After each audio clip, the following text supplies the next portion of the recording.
As far back as I can remember, I've always been a fan of the Three Stooges. It's not the most sophisticated or modern sort of humor, but you always have to appreciate someone who is a master, and these three were masters of lowbrow comedy. In their lifetimes, they appeared in 230 films between 1930 and 1970. Now that's what I call an achievement.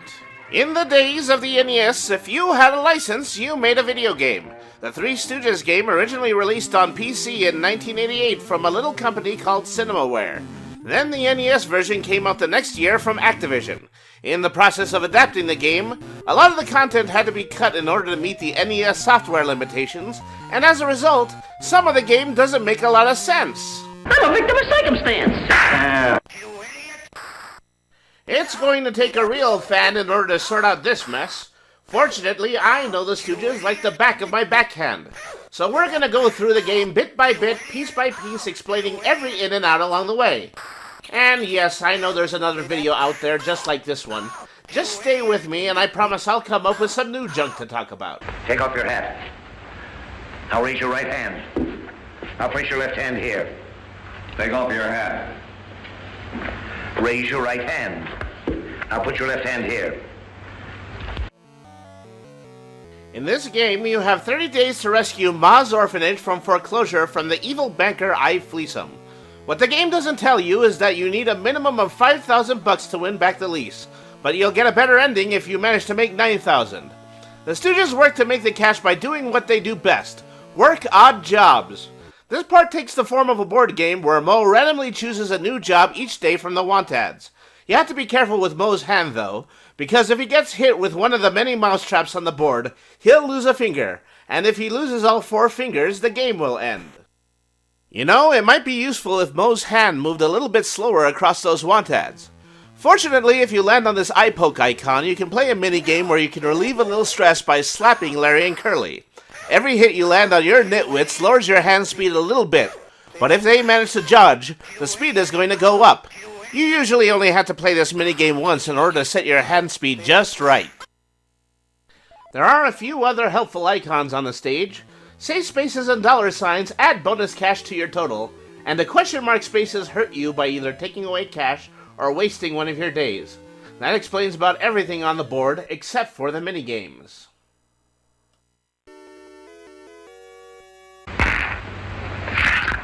Hey, what's the idea of spoiling the game? I was for onesies. Well, here's twosies. Oh, he was for onesies? You get him to...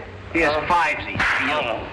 There's something funny about this game that almost guarantees you'll be playing the waiters minigame first. In this game, you play waiters serving pies in the way only the Three Stooges can serve pies. You double your money by tossing every pie at your table, but if you get hit with 5 pies, the game ends. The controls are the trickiest part of this game. You need to tap left to control Mo, right to control Larry, and down to control Curly. If you double tap the buttons, the characters duck, and if you hit A or B, the characters throw a pie. It's a tricky setup, and you'll most likely just end up mashing buttons to grab cash until the game ends. Calling Dr. Howard, Dr. Fine, Dr. Howard. When the Three Stooges get hired as doctors, they find themselves rushing to the emergency room in go-karts. They have to catch the red crosses dropped by the gurney operator, which are worth $5 each. If they make it to the emergency room, they'll grab a bonus of $15 for each second left on the clock, but that almost never happens. Just take it easy and grab the crosses until time runs out. If you manage to catch a trivia game, you need to answer 3 trivia questions related to the Three Stooges. All of them have to do with details about the Stooges' personal lives, and even for a big fan like me, it's impossible to know which Stooge really liked dogs. The controls are tricky in this one too. You have to press left, right, and up to choose A, B, or C. Don't be a knucklehead and try to press A and B on the controller. One of Curly's most famous bits came from the 1941 short Dutiful But Dumb, where he found himself matching wits against a bowl of soup with some extra fresh oysters in it. He deploys this skill in the cracker eating contest where he earns $50 a bowl, or $10 a cracker, while still avoiding the live oysters that are chowing down on his profits. Probably one of the easiest and most profitable games. Except that every time Curly loses to Evolution, he gives the most obnoxious squeal you've ever heard in a video game.